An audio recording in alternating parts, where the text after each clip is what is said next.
Hi everyone, I'm Anna and this is my co-editor Elizabeth Glickfeld. So we're here to tell you about Dirty Furniture, which is a new design magazine that we launched last September. We started working on Dirty Furniture in 2013 alongside our colleague Pete, and the three of us met at the RCA studying design criticism. Between the three of us we had backgrounds in journalism, publishing, design history and creative writing.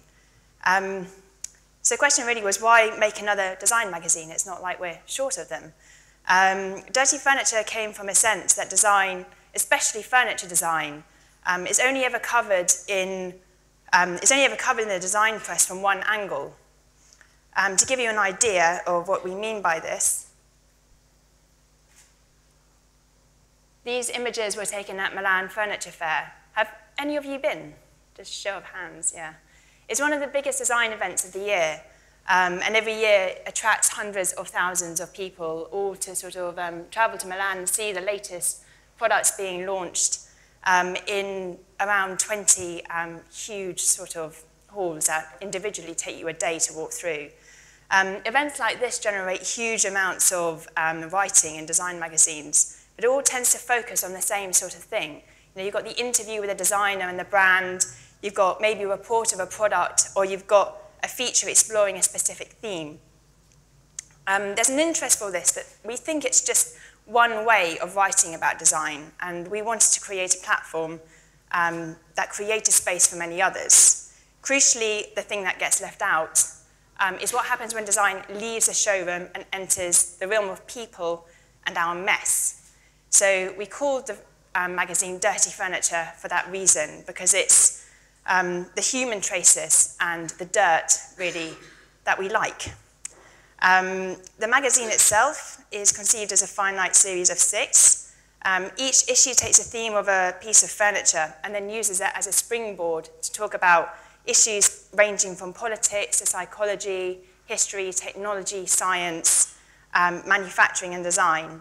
As you can see, we take a very lateral approach to design writing, and our goal is to offer new perspectives on underexplored topics. For instance, with our first issue, which took the couch as its theme, we asked Joanne McNeil, who is an American technology writer, to look at foam. And in the process of trying to find out what exactly foam is, because let's face it, none of us really know, she finds herself among a community of complete foam fanatics on YouTube. There are no hard and fast rules, but we try to divide our articles into different subgenres. So Joanne's piece is an example of the kind of materials focus that we want to have in each issue of the magazine. Another piece is a political piece by novelist William Wiles. He explores the way that benefit claimants are portrayed by red-top newspapers as feckless sofa dwellers. And here you have an image from this spread. It also looks at Tony Blair's so-called sofa government and those informal, sort of close-quarter meetings that essentially helped to take the country into war. On a slightly lighter couch-related note, we have a piece on the sofa's role in sitcoms by architect Sam Jacob, and design editor Johanna Argeman-Ross looks at the fetish for mess in magazines like Apartamento and the website The Selby. Besides, these are all sort of more established names. Besides those, we also have pieces by emerging writers, such as Natalie Ferris. She's an emerging feminist writer, and she wrote about the sort of trope for women lying down in art and visual culture. And this was one of our more popular and commented upon pieces. We hope not just because of the amount of nudity that it's portrayed. Besides, to break up the rhythm of the magazine, we've divided it into sections. So we start off with anecdotes, which are sort of short, newsy pieces, I guess in the place of where you'd usually have news, that kind of look at the, they contain curiosities of the piece of furniture in question and often deviate towards the slightly weird. We also have an interview section where we speak to people who work or deal with the object that we're looking at on a daily basis. So our heroes are the couch surfer, the upholsterer, and the antique salesman. And this is one of the upholsterer. And we also have some visually led pieces. So, for example, in the last issue, we spoke to designers about what they live with. So it's not really about what they designed, it's about the things that they live with. All of these ideas for our content came together quite fast in a way. But of course, the real challenge for us in our first year was getting the magazine actually off the ground. And Lizzie's now going to tell you about how we went about that. Hi, everyone. So I guess this brings up the issue of crowdfunding, and we were asked by Snipestat to speak about that tonight. So Anna and I spent half a year trying to convince some very straight-laced Italian furniture brands that the word dirty in dirty furniture was not necessarily negative. And it's not that our quest for advertising was entirely unsuccessful. We did raise some funds this way, and we still do, and we do work with advertisers. And there are some brands that have really taken to the magazine, but the money we raised for the first issue wasn't enough. So we decided to launch Dirty Furniture through a crowdfunding campaign. Of course, anyone who has run one will tell you that running a Kickstarter campaign is no small undertaking. And having decided to run one, we found ourselves faced with a task for which we all freely admitted we were completely unqualified.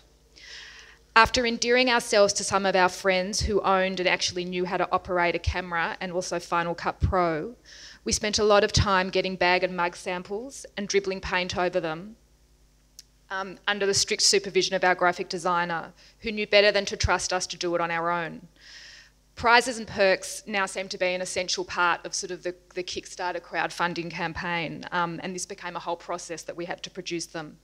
We also had to spend a lot of time doing sums and making sure we could send stuff to Australia and still have money left over. So this was us demonstrating our sort of prowess trying to film a cheese puff falling down the back of a couch. It shows how out of our depths we were. It ended up being an ill-fated sequence. It was one of our many failures before we came up with our final video. We figured it absolutely tortures us to show it to people, but we figured it made sense to show you, so I'll just play it now.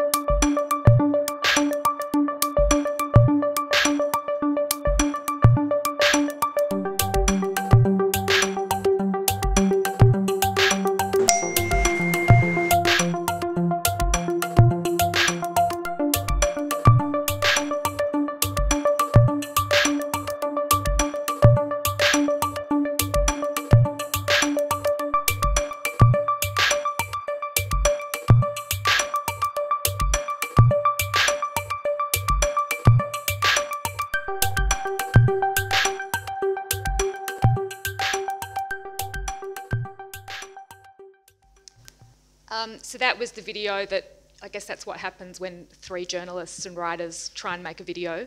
The 3 weeks of the campaign itself were also a full-time job. They were basically an exercise in maintaining visibility through social media. And by the end, we found ourselves just sitting there obsessively hitting the refresh button on our internet browser. But what was great about Kickstarter, and what we didn't expect, was the amount of publicity and support we got. It's funny to think now that Kickstarter wasn't our first option, because no PR company could have generated that for us, and it's just what we needed for the launch. Kickstarter was perfect for getting us started and for giving us the time to establish credibility with readers and earn the trust and the support of advertisers. Also, the fact of the matter is that in the world of government funding, there's nothing really available in the field of writing about design, so Kickstarter gave us what we needed to publish the first issue. And just to finish off, we thought that we'd talk about why Dirty Furniture looks like it does. When we started the magazine, we knew we wanted it to contain long-form writing about design, and we decided that print is still our preferred way of reading long-form writing. Aside from this, we also wanted our magazine to intervene in the mediascape of the mainstream design press, and that meant that ideally we wanted it to exist in the same places and spots as glossy design magazines. From the outset, when we were briefing the designer, we wanted the magazine to be a visual as well as a readable document.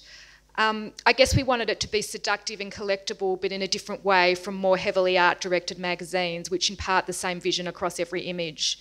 So we knew we wanted a variety of imagery, and part of the reason we chose Sarah DeBont's studio was that Sarah and Mark, who she works with, understood that picture research was an integral part of the design process, and we really spend a lot of time on that. The format of Dirty Furniture, well, it's smaller and it is out the front than the standard size magazine, and that was to fit in with the idea that we wanted it to be an object you could easily read. We sort of imagined it as a Reader's Digest for design that you could take with you and put in your bag and read on the tube. So I guess that leads to where we're up to now. Well, we're about to publish in the sort of next month or so issue 2 of Dirty Furniture, and that's on the theme of the table. And the follow-up issue to the launch issue is like a really good challenge for us.